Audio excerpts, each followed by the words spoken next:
السلام عليكم حبايبي، عاملين ايه؟ يا رب تكونوا بألف خير. وصفة جديدة وفيديو جديد، وهنعمل النهارده مع بعض القرص الملوكي.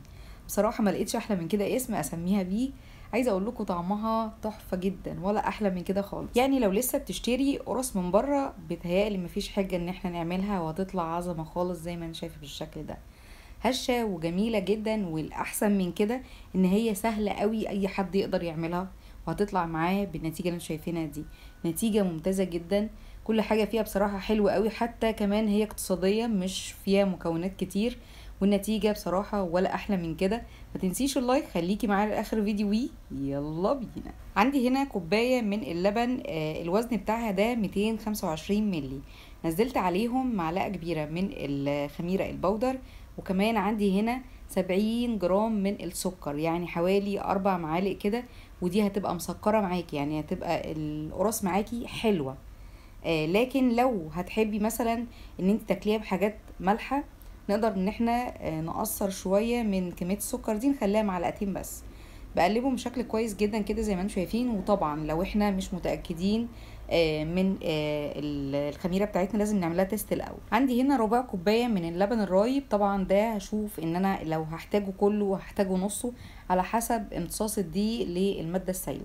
نيجي هنا بقى لكمية الدقيق. عندي نص كيلو من الدقيق. يفضل جدا يبقى دقيق المخبوزات، لو مش موجودة هيبقى جميع الأغراض. ضفت عندي هنا كيس من الفانيليا وربع معلقة صغيرة من الملح، وقلبتهم بشكل كويس جدا. بالنسبة لإضافة الفانيليا، عايزه اقولك بتدي للمعجنات ريحه حلوه قوي قوي، وجربيها برضو مش هتندمي. وطبعا لو عايزين نضاعف الكميه هنضاعف كل المقادير دي، لو عايز تعملي كيلو 2 كيلو على حسب الرغبه.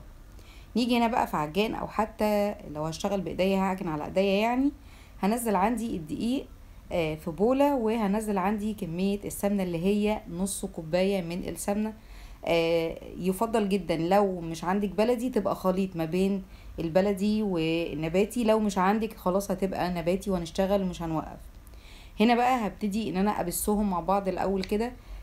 عايزه اقولك ان احنا هنوصل بنتيجه عامله زي رمله البحر يعني، او اقل شويه، يعني بالشكل اللي انتوا شايفينه ده. يعني هيبقى القوام معاكي قوام مفرول، مش هيبقى ماسك نفسه اكتر من كده، لان كميه السمنه مش كتيره قوي، هي نص كوبايه بس. لو شغاله بالعجان هوقف كده وابتدي ان انا اقلب الاسباتيولا من تحت لفوق، علشان لو في دي ما اختلطش بالسمنه يبقى برضو كده اتقلب بشكل كويس جدا. بالنسبه للمده اللي انا هقلب فيها السمنه مع الدقيق، لو انا هشتغل بايديا او في العجان، حوالي دقيقتين 3 لحد ما يديني النتيجه اللي شايفينها دي. بوقف عندي العجان وهضيف مجرد اضافه بتدي بجد طعم حلو قوي للمعجنات. طبعا هي اختياريه، لو تحبي تحطيها او تشيليها مفيش مشكله.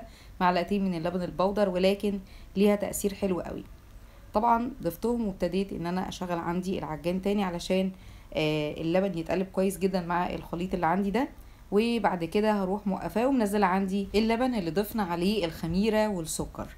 وبنزلهم بقى كده، وببتدي اشغل عندي العجان، او لو انا هشتغل بايديا مفيش اي مشكله. هتبقى مده العجن حوالي 5 دقايق، لحد ما اوصل بالعجينه دي كده لقوام ناعم، وقوام يبقى املس كده مفيهوش اي تعريجات خالص. بعد ما اختلط بقى اللبن بالدقيق وابتدوا ان هم يشكلوا عندي عجينه، هوقف كده العجان واشوف لو انا محتاجه ازود بقى اللبن الرايب عندي. هاخد الكميه كلها او هاخدها نصها، مفيش اي مشكله. بس طبعا مش بضيفها كلها مره واحده، علشان ما احتاجش ان انا اضيف دقيق تاني والوصفه مني تبوظ. فهننزل كده يعني معلقه معلقه لحد ما نشوف القوام معانا بيلم، ويبقى قوام الى حد ما طري. مش عايزاها تبقى ملبن، يعني مش عايزاها تبقى طريه قوي زياده عن اللازم. فعلشان نبقى في الامان في اي وصفه معجنات، مش لازم ننزل بكميه السوائل كلها كده مره واحده. يعني هننزل بكميه كبيره طبعا في الاول، ولكن هنجنب كده معلقتين احتاجناهم او ما احتاجناهمش، على حسب زي ما قلنا. الدقيق طبعا مش كل الدقيق بيبقى امتصاصه واحد للماده السائله. هنا بقى كنت خلاص وصلت للعجينه اللي انا عايزاها، القوام اللي انا عايزاه يعني. واخدت بس نص الكميه، يعني كل الكميه اللي انا احتاجتها النهارده كانت 250 ملي، وكانت مظبوطه جدا. عايزه اقول لك قوام القرص لازم يبقى قوام متماسك الى حد ما، يعني ما يبقاش طري قوي، عشان ما يديكيش تعريجه. يعني هتحسي كل ما هتعجني برضو مش هيديكي قوام املس، مش هيديكي قوام ناعم. فلازم القوام بتاع القرص بتاعتنا النهارده يبقى متماسك الى حد ما. هنا بقى ببتدي ان انا اسيبها تتخمر حوالي يعني تلت ساعه. احنا الدنيا حر جدا الايام ديت، فمش بكتر عليها قوي. ودي كده شكل العجينه بعد ما عدى عليها حوالي تلت ساعه.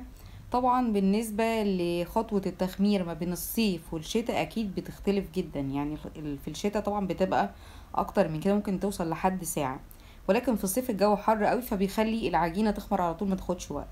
فاحنا كمان مش لازم نديها اكتر من اللازم، يعني مش لازم نخليها تتخمر اكتر من اللازم.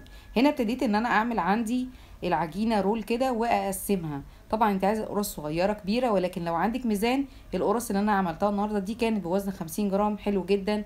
40 جرام تقدري انك برضو تشتغلي فيها، تبقى اصغر شويه.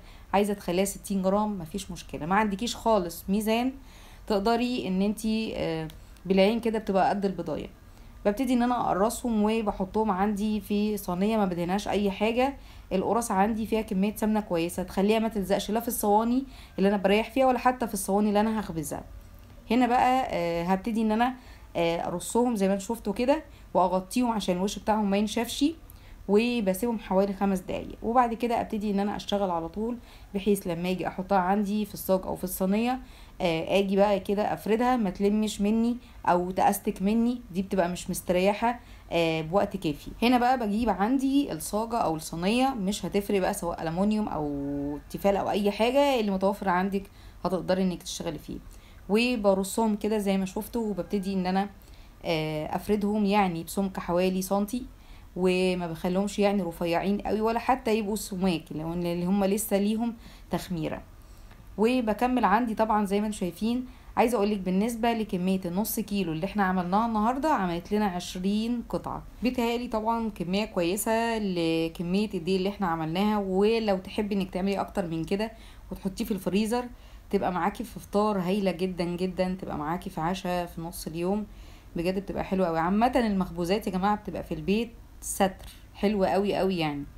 هنا بقى بعد ما ابتديت ان انا ارصهم كلهم، وطبعا سبت مسافات كده، هسيبهم عندي يتخمروا حوالي نص ساعة. وبعد كده ده بيبقى شكلهم طبعا حجمهم الضعف ازاي.